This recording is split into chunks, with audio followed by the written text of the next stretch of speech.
एक गांव में एक किसान अपनी पत्नी के साथ रहता था। वह बहुत सीधा साधा और भला आदमी था। उसकी पत्नी भी उसी की तरह भोली और नेक औरत थी। दोनों पति पत्नी घर आए मेहमानों की खूब खातिरदारी करते थे, पर उन्हें ऐसे मेहमान पसंद नहीं थे जो आने के बाद जाने का नाम ही ना ले।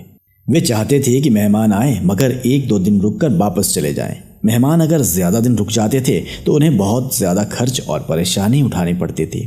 एक बार की बात है, किसान के यहाँ उसका साला अपनी पत्नी तथा बच्चों के साथ घूमने आया।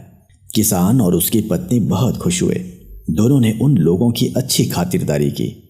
2-3 दिनों के बाद उन लोगों को वापस लौट जाना था, लेकिन यहाँ की खातिरदारी देखकर उन लोगों ने कुछ दिन और रुकने का मन बना लिया। अब तो किसान और उसकी पत्नी सोच में पड़ गए, क्योंकि उनके रुकने से किसान को परेशानी होने लगी। बच्चों ने भी धमा चौकड़ी मचाकर नाक में दम कर दिया था। किसान और उसकी पत्नी ने सोचा, पता नहीं ये कब यहाँ से जाएंगे।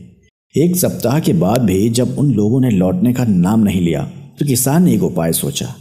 अगले दिन खेत जाते समय किसान ने अपने साले को एक कुदाल और टोकरी पकड़ाते हुए कहा, साले साहब, आज मजदूर नहीं आया है। मेरे खेत के पास एक गड्ढा है, उसे मिट्टी से भरना है। जरा आप मेरे साथ खेत पर चलिए, मैं मिट्टी काट कर दूंगा और आप टोकरी में डालकर गड्ढे में भरते जाइएगा। यह सुनकर किसान का साला थोड़ा सकपकाया, चाहकर भी वह इनकार नहीं कर पाया। उसे किसान के साथ जाना पड़ा। किसान के खेत के पास एक गड्ढा था। हालांकि किसान को उस गड्ढे से कोई लेना देना न था, परंतु साले को सबक सिखाने के लिए उसने मिट्टी काटकर भरना शुरू कर दिया। मिट्टी ढो ढो कर कुछ ही देर में साले साहब का अंग अंग दुखने लगा। मारे भूख के पेट में चूहे कूदने लगे। रो धोकर उसे शाम तक मिट्टी उठानी पड़ी। लौटते ही उसने फैसला कर लिया कि अब यहाँ एक पल भी नहीं रुकेगा।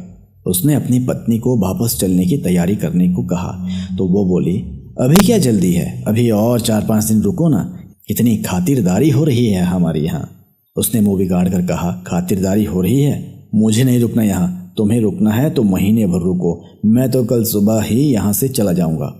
सुबह हुई तो साला बिना कुछ खाए पिए ही वहाँ से चल दिया। साले की पत्नी बच्चों के साथ अभी भी जमी हुई थी। उससे भी पिंड छुड़ाना जरूरी था।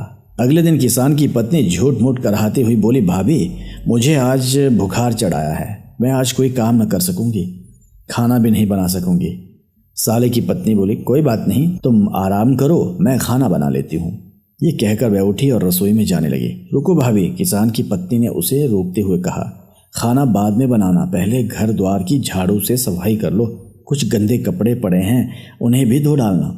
40 किलो गेहूं भी चक्की में पीसना है। साले की पत्नी काम में जुट गई। काम निपटाते निपटाते शाम हो गई। इस बीच वह भूखी प्यासी ही रही। भूख के मारे उसका बुरा हाल हो रहा था। किसी तरह रोते छींकते उसने सारा काम पूरा किया। उसे किसान की पत्नी का ये व्यवहार बेहद अखरा। उसने समझ लिया था कि अब यहाँ से जाने में ही भलाई है। अगली सुबह वे बच्चों के साथ जाने लगी तो किसान की पत्नी बोली, भाभी, मेरी तबीयत खराब है, अभी 2-4 दिन और रुक जाती तो अच्छा रहता। नहीं, अब मैं यहाँ नहीं रुकूंगी, मेरा घर जाना बहुत ज़रूरी है। ये कहकर वे बच्चों के साथ चल दी। किसान और उसकी पत्नी ने चैन की सांस ली।